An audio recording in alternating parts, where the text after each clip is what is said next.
Hello guys! Welcome again to my vlog and this is Kuya Jerps. So, vlog natin today, samahan nyo ko ngayon mag-duty sa ospital. Ipapakita ko sa inyo kung ano yung ginagawa ko bago pumasok and yung mga activities na ginagawa natin sa ospital.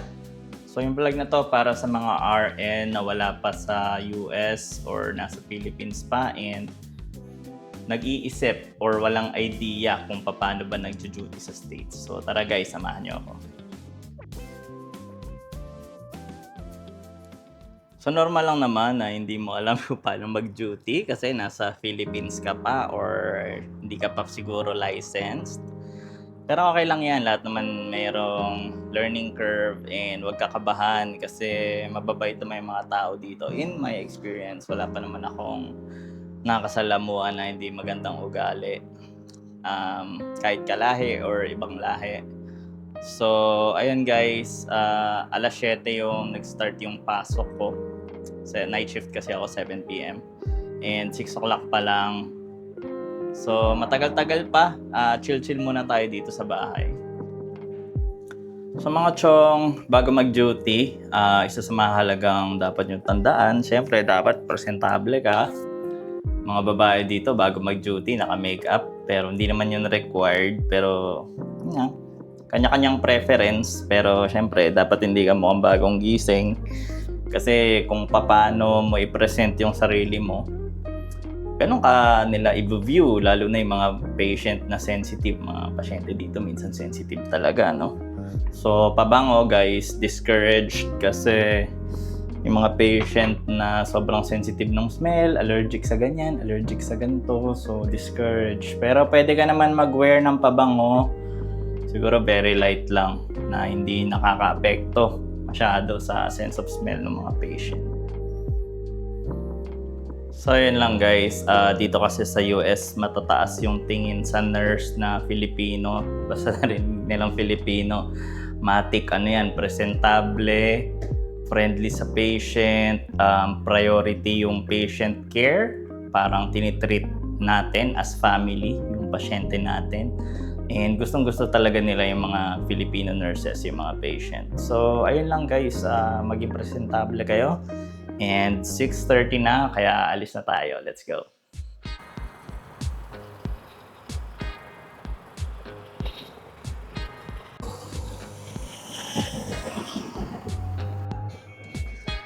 So ayun, malapit na kami sa ospital and actually kaya 6:30 ako umaalis kasi 2 miles lang yung layo ng ospital sa amin.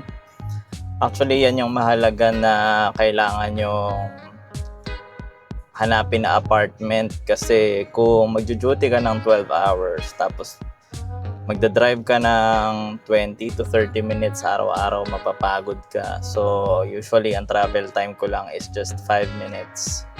So, marami akong oras na nasa-save and never pa akong na-late.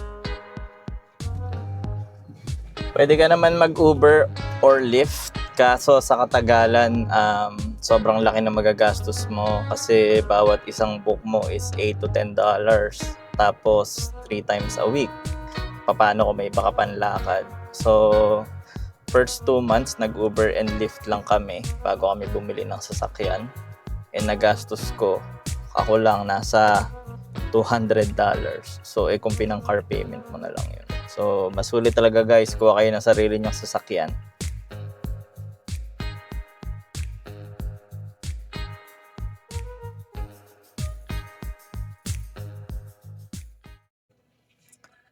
Okay, dito na tayo. Let's go. Samahan niyo ako sa loob. Bawal pala mag-video guys sa loob. So, lahat ng ipapakita ko is galing lang sa online. Kasi may module kami dyan na kahit hindi naka-show yung patient, naka-blur, di pa rin pwede guys. So, pero magpapakita ako ng mga image para alam nyo kung paano yung ganap. So, 6:55 na and mag-clock in na tayo gamit yung ID natin. Sa unit namin kasi bawal ka mag-clock in ng mas maaga sa 6:55 kasi nababayaran yung oras na yun. So bawal madaya sa oras and punta na tayo sa station kasi may huddle.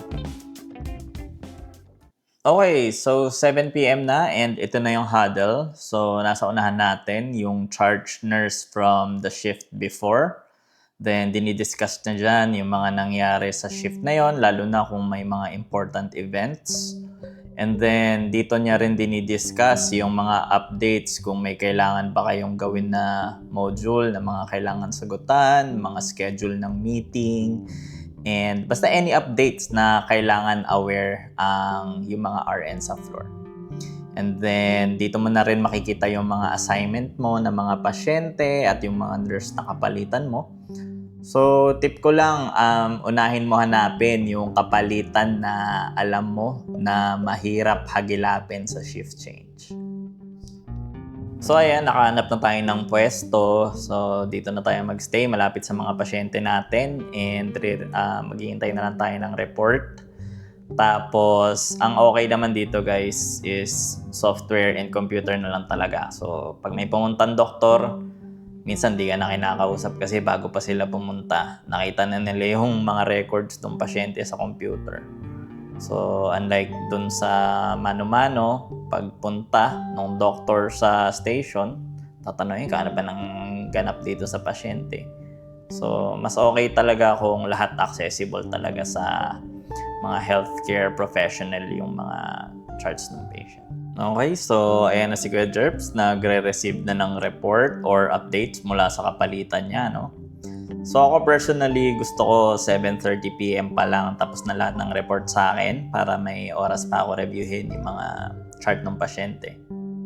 But then, syempre, kanya-kanyang style ng report yan and mga ugali ng kapalitan. Merong kapalitan dyan na mabilis and direct to the point kung mag-report. And then, meron ding syempre yung iba na medyo may magulong details kung mag-report. So, makinig ka lang and huwag ka mahiya itanong yung mga details na medyo malabo. Syempre, importante yung details kasi kung may mga tanong ka, no, sa'yo mapapasa yon kung may problema. And very honest naman din sila dito kasi kung di nila alam yung tanong mo, sasabihin nila sa'yo, hindi ko alam honestly, I don't have any idea. Ganun. So, ganun nga guys, dito wala rin naman problema kung hindi alam or hindi mo alam yung isasagot sa tanong ng kapalitan mo kasi hindi tulad sa pinanggalingan ko dati guys, pag meron kang hindi nagawa, talagang tatapusin mo kahit sumobra ka pa ng 1 o 2 oras dyan, no? Dito guys, pagka tapos ka na, basta tapos na yung shift mo, tapos ka na talaga, umuwi ka na. So, sasabihin lang sa'yo ng kapalitan mo, sige, IV out. O, ako nang bahala dyan. So, anong plano? Hindi mo alam? Sige, okay lang yan. Ako na magtatanong kay Doc. So, ayun lang. Very okay lang din kasi talagang walang personalan dito. Updates lang talaga. And, siyempre, kung di mo talaga alam yung isasagot mo, hindi mo alam. No? Di naman lalabas yun kung di mo talaga alam. No? So, syempre, personal experience ko lang din yan and iba-iba tayo ng experience. So, for me, personally, okay na okay talaga dito sa floor ko. So, ito guys, rounds na tayo. Mabilisang rounds lang, silipin lang natin yung pasyente natin kung okay ba. Silipin mo yung mga contraptions or drain, kung nakakabit ba ng maayos. Baka mamaya nakatanggal na yan tapos merong mga pagdurugo, ganun. So, silipin mo lang and then tanong mo kung may masakit, kumusta yung araw niya, kung may kailangan ba siya, no? Ayun lang. Kasi marami ka pa rin patient na ira-rounds and marami ka pa rin aasikasuin. So, wag mo na dito yung main assessment. Simpleng assessment lang. Dito naman guys, yan na si Kuya Jerps, nire-review na yung mga chart ng kanyang pasyente. And on my left, on your left pala, makikita nyo guys yung itsura ng software na gamit natin. So, disclaimer, sa TikTok ko lang po kinuha yan. Hindi po ako yung actual na kumuha niyan. And nandyan yung username nung kumuha ng video. So, makikita nyo dyan guys, may oras kung ano yung schedule ng mga medications nyo. So, no way na magkakamali or pwedeng malate ka sa mga medications kasi dito pala sa US, pwedeng 1 hour before and 1 hour after mabigay yung medications. So, makikita mo talaga and makakapag-ayos ka ng schedule kung paano mo ibibigay yung gamot and sino yung ipaprioritize mo na patient. So, kukuha na tayo ng gamot guys. Dito natin kinukuha yung gamot. Ang tawag dito is Omnicell. And panoorin natin to si ate mula sa TikTok kung paano niya ginagamit yung Omnicell. So disclaimer again, si ate from TikTok po yan. Di po yan galing sa ospital na pinagtatrabahuhan ko. Hindi ko po yan kilala. Alam ko sa mga magagandang ospital sa Pilipinas, yung talagang top hospital sa Philippines, meron ding Omnicell na rin sila. So, via fingerprint po yan and nakalista na dyan lahat ng mga pasyente tsaka yung mga gamot nila na kukunin mo. And lahat yan guys, recorded. So, bawal ang dekwat dyan and very strict sila dito, lalo na sa mga controlled drugs, mga opioids, ganyan. Lahat yan bilang. Okay. So, yun na nga, dito na tayo sa pinaka-paborito nating oras, break time. Dito guys sa US, meron tayong 30 minutes uninterrupted break.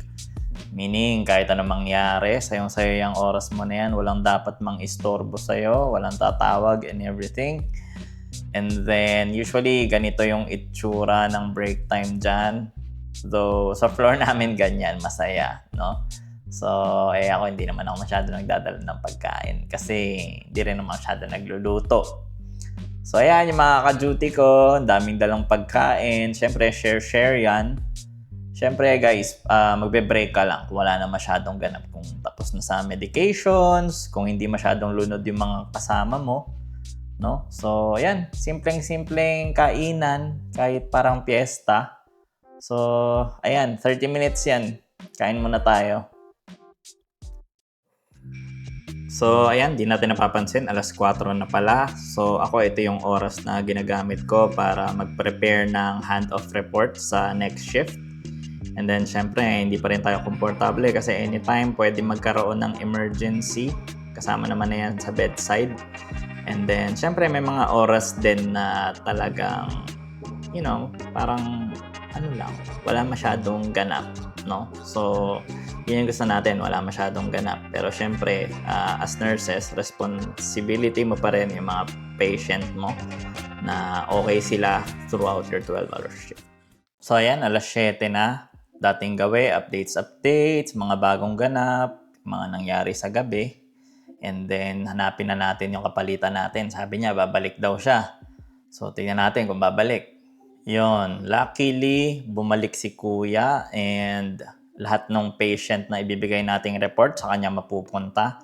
So, dito guys, hindi nyo na kailangan magpaka-very specific kasi same lang din naman yung tao na binigyan natin ng report from last time. So, dito guys, pag ganito, usually medyo mabilis na lang yung reporting kasi alam na niya yung nangyari sa mga pasyente. Kung wala namang major na nangyari, so wala ka ring masasabi na change, no? So, sabihin mo lang yung mga the usual kung ano nangyari sa pasyente, meron bang mga episodes ng pain, mga unusual tulad ng pagsusuka, sakit ng tiyan, and then kung may mga request sila, and then yung plan para sa araw na yon, no? So, usually ganyan, pagka ganyan talaga, mabilis lang. So dito guys, uuwi na tayo and make sure natin na nakapagbigay na tayo ng report sa lahat ng kapalitan natin. Kasi guys, kung bigla lang tayong lalayas nang wala tayong sinasabihan, nakalimutan natin magbigay ng report, no? Basta pagdating ng 7, layas na tayo agad. Guys, pwede yan makonsider na patient abandonment and pwede siya magkaroon ng legal ramifications unless meron kang emergency talaga. So, yan, be careful lang and tara, uwi na tayo. So, yun lang guys, tapos na yung 12-hour shift natin. Medyo hindi naman ako masyado napagod. Very fulfilling kasi marami tayong natulungang pasyente. Sana ganito lang shift, chill lang palagi. Though sa floor namin, depende. Minsan pagod ka, minsan hindi. Sa medical surgical ward pala ako, oncology. So yun lang guys, that's a day in my life as a USRN here in the United States. And sana nag-enjoy kayo sa mga behind the scenes. So, kung gusto nyo pa ng mga content na tulad nito, just like, comment, and subscribe sa aking channel and see you on my next video.